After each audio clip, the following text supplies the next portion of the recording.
نحمده ونصلي على رسوله الكريم أما بعد فأعوذ بالله من الشيطان الرجيم بسم اللہ الرحمن الرحیم. میں اکیلا ہی چلا تھا جانب منزل مگر میں اکیلا ہی چلا تھا جانب منزل مگر رہروں آتے گئے اور قافلہ بنتا گیا.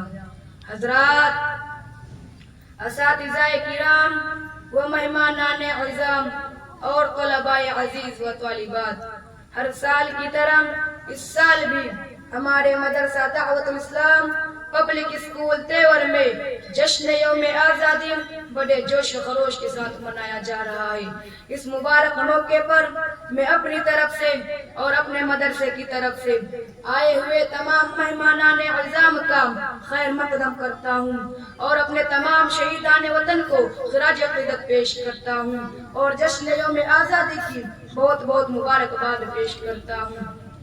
دوستو، تاریخ کے اوراق کی گردان کرنے سے ہمیں معلوم ہوتا ہے کہ انگریز نے تجارت کی غرض سے اس سرزمین پر قدم رکھا، لیکن رفتہ رفتہ تجارت کے نام پر سیاسی و فوجی اثر و رسوخ حاصل کر کے یہاں کے حکمرانوں کو بے دست و پاک کر دیا اور یہاں کے سیاہ و سفید کے مالک بن کر لاکھوں کروڑوں بے گناہ معصوم ہندوستانیوں کو موت کے گھاٹ اتار کر ظلم و بربریت کی ایسی داستہ دہرائی، ایسی ہلاکت خیز اور شفاقانہ کارروائیاں کی جس سے چنگیز اور ہلاکت کی داستہ بھی مان پڑ گئی. انگریزوں نے ہندوستان کی اینٹ سے اینٹ بجا دی، ہزاروں وادیاں ویران کر دی گئی، ہر جگہ قتل و غارت گری کا بازار گرم ہو گیا، ہر جگہ سناٹا ہی سناٹا، خاموشی ہی خاموشی کی فضا نظر آ رہی تھی اور یوں محسوس ہو رہا تھا کہ بھارت کا ستارہ اقبال کبھی مطلع خورشید سے نمودار نہیں ہوگا اور ہمیشہ ہمیشہ کے لیے غروب ہو جائے گا. لیکن اس دھرتی کے خالق و مالک کا دستور رہا ہے کہ ظلم کی ٹہنی کبھی پھلتی نہیں، ناؤ کاغذ کی صدا چلتی نہیں. چنانچہ ہندو مسلم ایک کا وکھنڈ تھا، اتحاد و اتفاق کے نتیجے میں ہندوستان کا وقت بیدار ہوا. ٹیپو سلطان، مہاتما گاندھی، جواہر لال نہرو، ڈاکٹر بھیم راؤ امبیڈکر، سردار ولبھ بھائی پٹیل، ان جیسے ہزار رہنماؤں کی قیادت میں لاکھوں لوگوں نے اپنی جانوں کا نذرانہ پیش کیا، جام شہادت نوش کیا، گولیاں کھائی، پھانسی کے پھندے پر لٹکے. بلاخر وہ دن بھی آیا کہ انگریزوں کی اینٹ سے اینٹ بجا دی اور ان کے سپہ سالار کے دانت کھٹے کر دیے گئے اور ان کا اقتدار حرف غلط کی طرح مٹا دیا.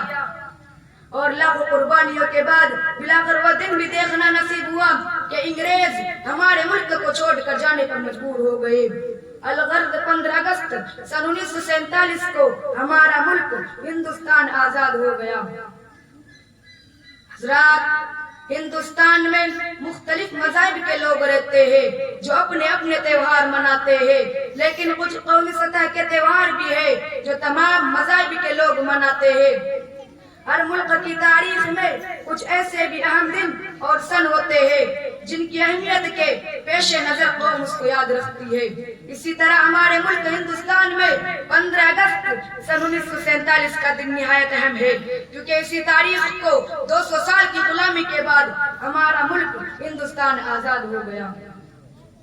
اور اس دن کو ایک حیثیت ایک قومی تہوار کی ہے، ایک نیشنل فیسٹیول کی ہے اور اس دن کو ہم تمام ہندوستانی، ہندو، مسلم، سکھ، عیسائی بلکہ تمام مذاہب کے لوگ مل جل کر مناتے ہیں اور اپنے تمام شہیدان وطن کو خراج عقیدت پیش کرتے ہیں اور اس بات کا ثبوت فراہم کرتے ہیں کہ اس ملک کو آزاد کرنے میں ہم تمام قوموں کی قربانیاں ہیں.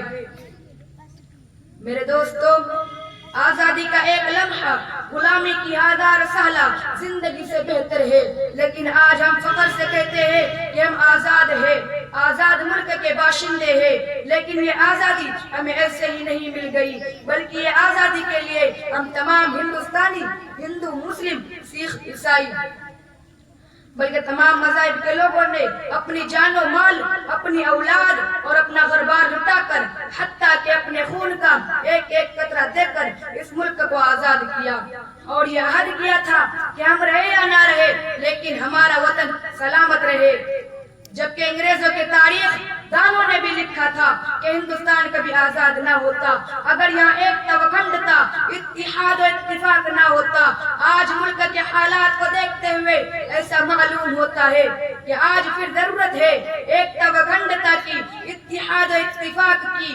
تو آئیے ہم سب ہندو، مسلم، سکھ، عیسائی بلکہ تمام مذاہب کے لوگ آپسی بھید بھاؤ کو مٹا کر ایک ترنگے کے نیچے یہ عہد کرتے ہیں کہ ہم تمام لوگ اتحاد، اتفاق اور ایکتا کے دروازے کو ہمیشہ کھلا رکھیں گے۔ ہندو ہندو، ہندو مسلم، ہندو سے مسلم دور نہیں، کوئی کسی کو تھاپڑ مارے یہ ہمیں منظور نہیں۔ یہ بگال ہمارا ہے، وہ بگال ہمارا ہے، بھارت خوشحال ہمارا ہے، بھارت خوشحال ہمارا ہے۔ اور ہم دونوں کو لڑانے والے ذہن کے کتنے گندے ہیں، اور ہم دونوں کو لڑانے والے ذہن کے کتنے گندے ہیں۔ تم میں اور ہم میں فرق ہے کیا؟ ہم ایک خدا کے بندے ہیں، اور خون بلال تمہارا ہے اور خون بلال ہمارا ہے۔ بھارت خوشحال ہمارا ہے، بھارت خوشحال ہمارا ہے۔ وآخر دعوانا ان الحمد للہ رب العالمین۔